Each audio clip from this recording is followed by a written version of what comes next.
नमस्कार। आकाशवाणी जयपुर अजमेर से प्रस्तुत हैं प्रादेशिक समाचार।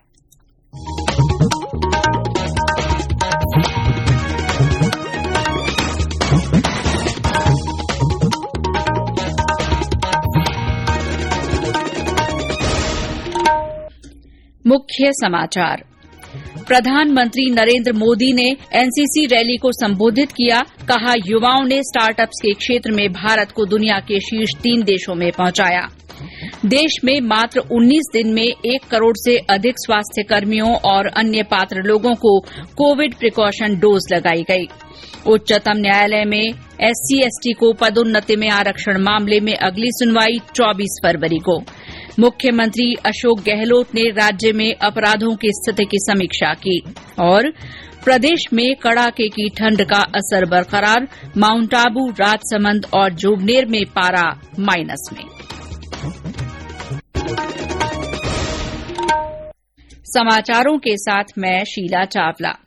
देश में कोरोना संक्रमण में तेजी से वृद्धि हो रही है। कोरोना के नए वायरस ओमिक्रॉन से चिंताएं बढ़ी हैं। आपसे अपील है कि सावधान और सतर्क रहें।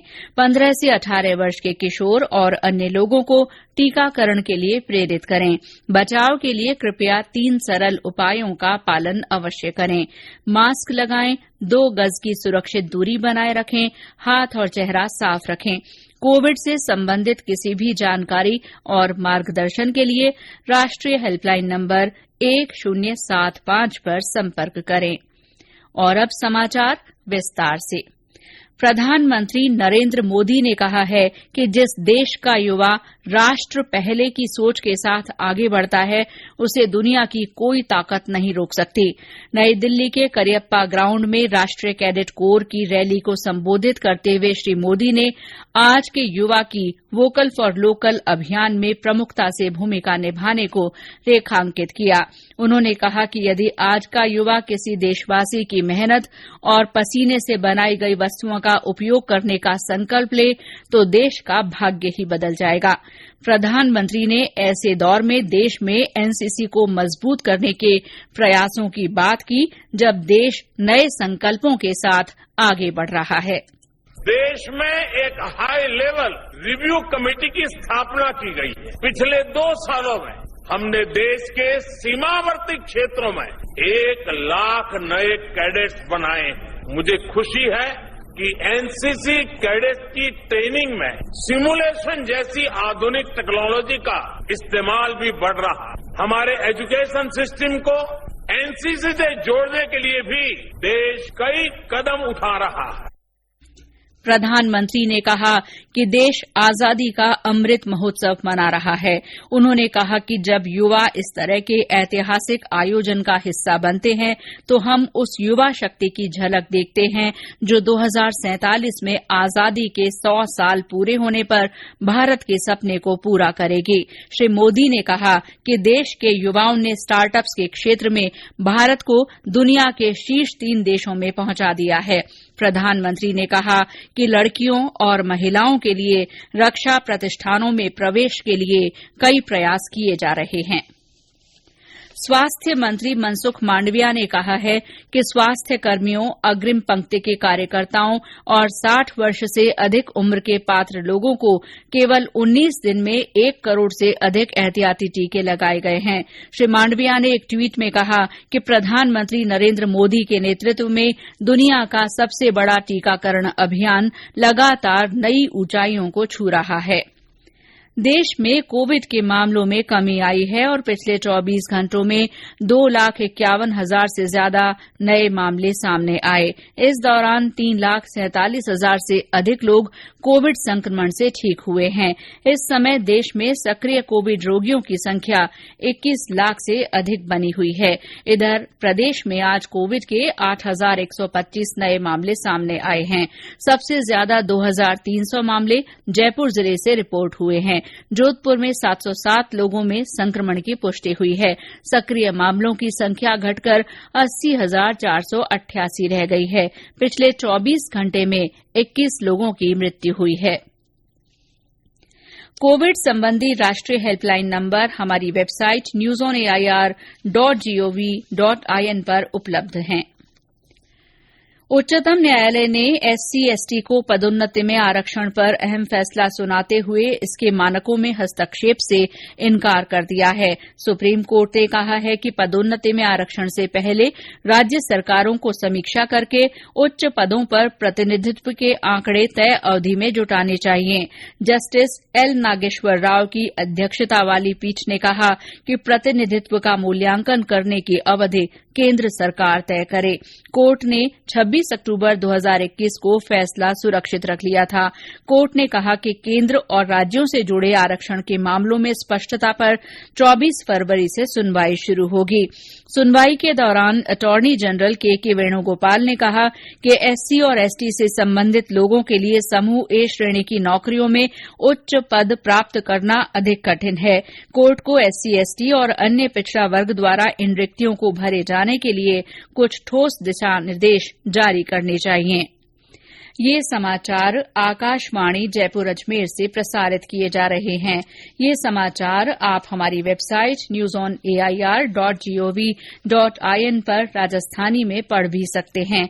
समाचारों के ऑडियो बुलेटिन भी वेबसाइट पर उपलब्ध हैं। वेबसाइट पर सोशल मीडिया अकाउंट के माध्यम से भी ताजा समाचारों की जानकारी ली जा सकती है। समाचारों में आगे बढ़ने से पहले ये संदेश। चलो मिलकर एक शुरुआत करें, चलो एक फैसला आज करें, मास्क नहीं तो टोकेंगे, कोरोना को रोकेंगे, चलो एक इरादा करते हैं, चलो कुछ वादा करते हैं, मास्क नहीं तो टोकेंगे, कोरोना को रोकेंगे। समाचारों में आपका फिर स्वागत है। मुख्यमंत्री अशोक गहलोत ने आज पुलिस अधीक्षकों के साथ वीडियो कॉन्फ्रेंस के माध्यम से समीक्षा बैठक की। उन्होंने कल भी राज्य में अपराधों की स्थिति की समीक्षा की। पुलिस के वरिष्ठ अधिकारियों ने बैठक में बताया कि पुलिस ने अनुसंधान के समय में उल्लेखनीय कटौती की है, जिसके चलते लोगों को समय पर बैठक में बताया गया कि पिछले साल पॉक्सो एक्ट के तहत दर्ज प्रकरणों में से 510 प्रकरणों में अपराधियों को सजा दिलवाई गई, जिसमें 4 प्रकरणों में मृत्युदंड, 35 प्रकरणों में आजीवन कारावास की सजा सुनाई गई। पुलिस अधीक्षक से चर्चा करते हुए मुख्यमंत्री ने कहा कि साइबर क्राइम को रोकने के लिए जिला स्तर पर नवाचार किए जाएं। प्रदेश में आगामी बजट को लेकर तैयारियां शुरू हो गई हैं। इस कड़ी में बजट पूर्व चर्चाओं की आज शुरूआत हुई। मुख्यमंत्री अशोक गहलोत ने आज राज्य स्तरीय कर परामर्शदात्री समिति के सदस्यों से वीडियो कॉन्फ्रेंस के माध्यम से विभिन्न विषयों पर विमर्श किया और उनके सुझाव मांगे। विभिन्न औद्योगिक और व्यापारिक संगठनों ने मुख्यमंत्री के समक्ष अपनी परेशानियां रखी और अपने सुझाव दिए। बैठक में विभिन्न विभागों के वरिष्ठ अधिकारी भी मौजूद रहे।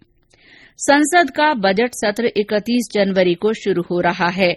लोकसभा अध्यक्ष ओम बिरला ने आज संसद भवन में बजट सत्र की तैयारियों का जायजा लिया। उन्होंने लोकसभा चैम्बर, केंद्रीय कक्ष और संसद भवन परिसर में अन्य सुविधाओं का मुआयना किया।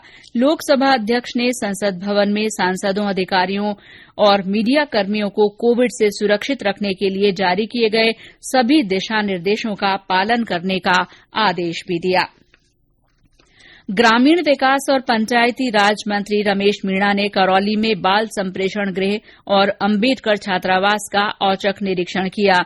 इस दौरान छात्रावास से खाद्य सामग्री के नमूने भी लिए गए। वहीं बाल संप्रेषण गृह से 2 बाल अपचारियों के फरार होने के मामले को गंभीरता से लेते हुए पंचायती राज मंत्री ने मौके पर ही महिला और बाल विकास मंत्री ममता भूपेश से इस संबंध में जांच करवाने की मांग की। उन्होंने दोषी अधिकारी और कर्मचारियों को दंडित किए जाने की भी मांग की।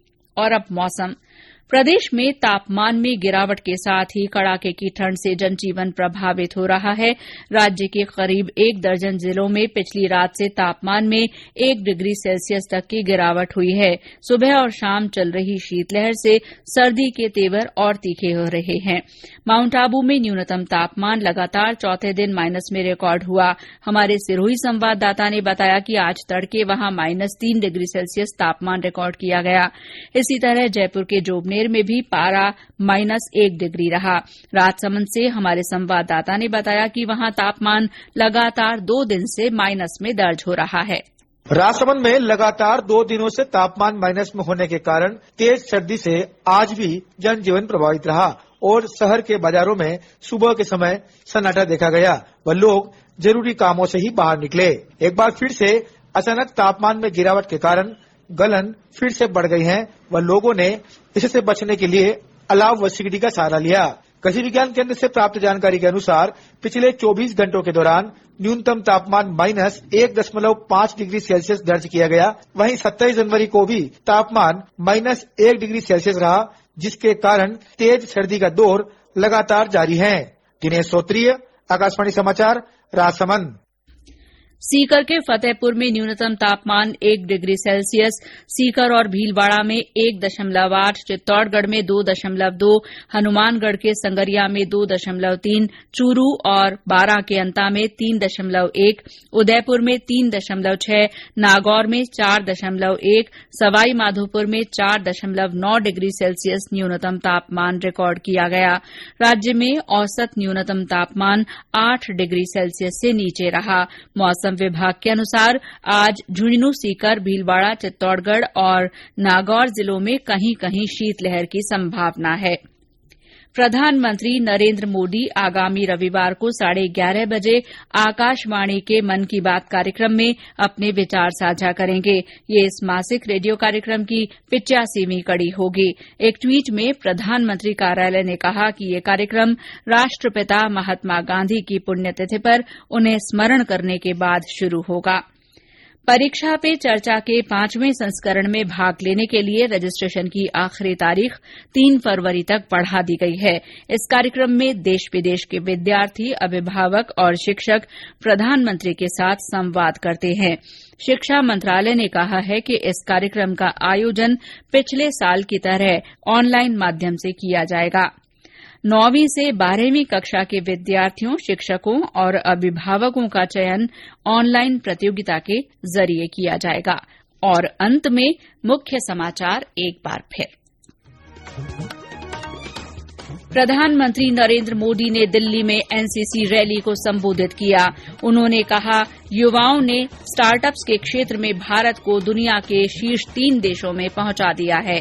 देश में मात्र 19 दिन में 1 करोड़ से अधिक स्वास्थ्य कर्मियों और अन्य पात्र लोगों को कोविड प्रिकॉशन डोज लगाई गई। उच्चतम न्यायालय ने SC/ST को पदोन्नति में आरक्षण मामले में अगली सुनवाई के लिए 24 फरवरी की तारीख दी। मुख्यमंत्री अशोक गहलोत ने राज्य में अपराधों की स्थिति की समीक्षा की। और प्रदेश में कड़ाके की ठंड का असर बना हुआ है। माउंट आबू, राजसमंद और जोबनेर में पारा माइनस में पहुंचा। इसी के साथ प्रादेशिक समाचार बुलेटिन समाप्त हुआ। नमस्कार।